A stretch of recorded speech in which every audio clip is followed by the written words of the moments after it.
Olá pessoal, hoje a gente vai falar de um tema que tem dado muito trabalho ao pessoal da manutenção, que é a lâmpada piscando. O que pode ser? Quais os segredos? Como que a gente pode chegar a um diagnóstico? Hoje a gente vai citar vários itens que podem justificar esse sintoma. Por exemplo, primeiramente a gente vai conhecer a lâmpada de LED e a lâmpada incandescente, semelhanças e algumas divergências entre cada uma. Primeiro, eu vou simular um pequeno defeito que é o mau contato. Geralmente acontece assim.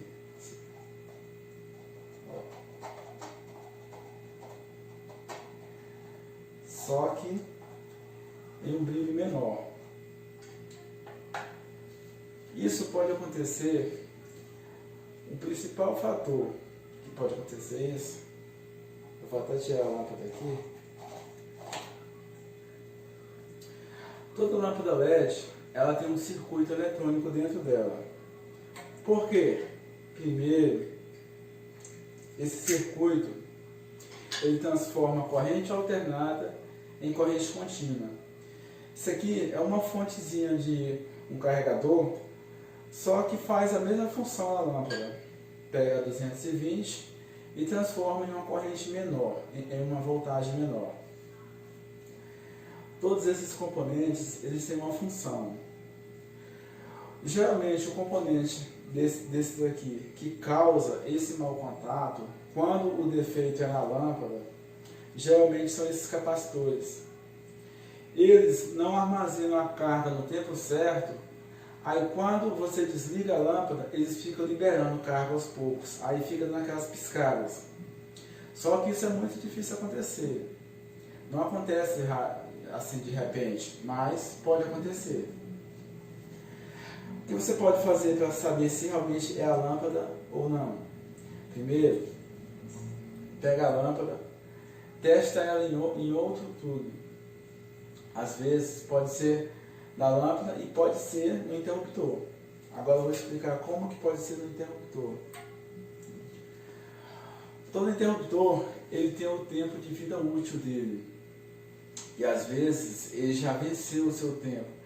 Aí você apaga, mas fica uma pequena fuga naquele interruptor. Essa pequena fuga libera uma pequena corrente que pode acionar essa lâmpada, devido a ela precisar de uma pequena corrente para funcionar. Tem outro defeito muito que geralmente acontece. É a lâmpada folgada. Geralmente é possível perceber mais esse tipo de lâmpada aqui, que é a incandescente. Quando você deixa ela um pouco folgada, vou passar aqui, você vai perceber.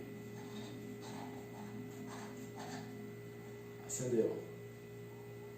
Aí o que acontece? Deixa ela um pouco folgada, aí ó.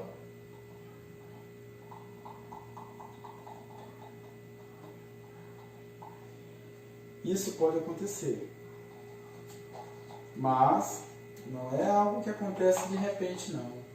É uma raridade acontecer isso.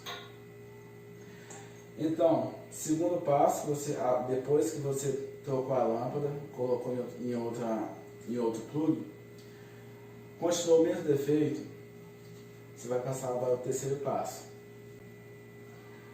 Outra coisa importante também, que muitas pessoas não observam, é na hora de ligar o positivo. Qual você deve usar no interruptor? Positivo ou negativo?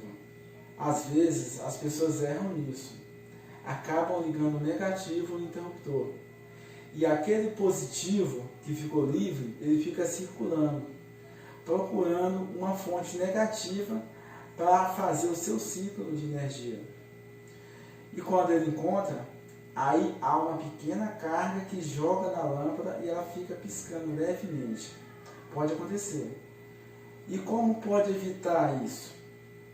Quando fazer a instalação elétrica de sua casa, procure usar fio de cores diferentes para diferenciar positivo e negativo, ou fase neutra, como queira. Quando você faz isso, você acaba eliminando a dúvida na hora de ligar o interruptor. Fazendo esse procedimento, você elimina uma parte do problema, mas tem mais ainda. Pode ser que esse interruptor, mesmo quando você desliga ele fica com um pequeno campo magnético. Acontece isso quando o interruptor já está velho. Essa pequena falhazinha pode jogar um pouco de corrente e ela ficar piscando também. E como que eu devo fazer? Com o multímetro, você desliga a energia de casa e testa a continuidade com o interruptor fechado, para ver se ele vai ter alguma fuga. Depois testa a resistência. A resistência é o teste final, é onde você vai saber se aquele condutor realmente está fechado ou ele está com alguma fuga. O teste de resistência é infalível.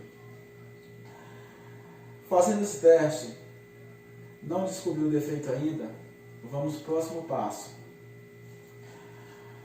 Próximo passo, você vai observar na instalação, no caso, os fios que passam por aquele condutor, a quantidade de fio que passa naquele mesmo eletroduto que vai ao circuito da lâmpada.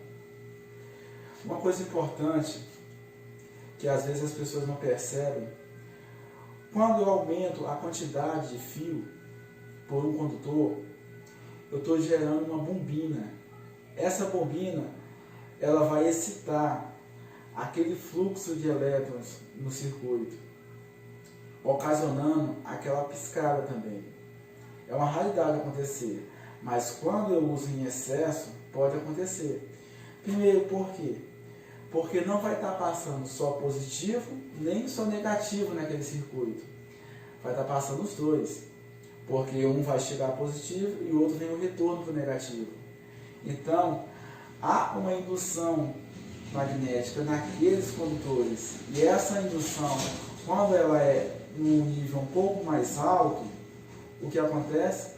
Ela gera esse campo e parte desse campo magnético retorna para a lâmpada, acionando ela, por ela ser uma lâmpada LED que precisa de uma pequena corrente.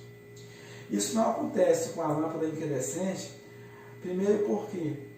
Porque a lâmpada incandescente ela precisa de uma potência maior para ela se acender. Outra coisa, ela não precisa de um transformador como essa aqui, que tem esse pequeno transformadorzinho, ela não precisa. A corrente vem direto e vai passar, em vez de passar por um transformador, ela passa por uma resistência que vai aquecer e vai gerar luz. Essa é a diferença. Outra coisa importante que você tem que observar: sempre que for ligar uma lâmpada de LED, há um pequeno detalhe. Essa aqui eu não vou abrir ela porque está nova ainda, mas pode ter algum mau contato dentro aqui. Esse mau contato, quando ele pega algum diodo, pode dar essa falha também, porque o diodo ele faz uma ponte retificadora. Se essa ponte retificadora ela sofre interferência, aquele pulso que era para ir só pulso negativo ou só positivo, ela, de uma certa forma ela vai alternar, dando alguma diferença. Pode acontecer. Outra coisa importante: quando a casa tem quadro de distribuição, é muito importante, antes de você testar o interruptor, testar o disjuntor que vai para aquela lâmpada. Observe se está bem apertado. Observe se tem algum mau contato, se tem sujeira que pode atrapalhar. Tudo isso pode influenciar. Você observando todos esses detalhes, você vai chegar facilmente ao defeito. Às vezes pode ser simples, pode ser mais complexo, mas você pode chegar ao diagnóstico. Outra dica importante: sempre que você for fazer instalação elétrica, Evite o acúmulo de muito fio no mesmo eletroduto. Isso pode evitar essa falha. Claro que nem sempre pode ser o motivo dessa falha a quantidade de fio, mas em uma boa parte pode ser isso. Então, gente, espero que eu possa ter ajudado vocês e até o próximo vídeo.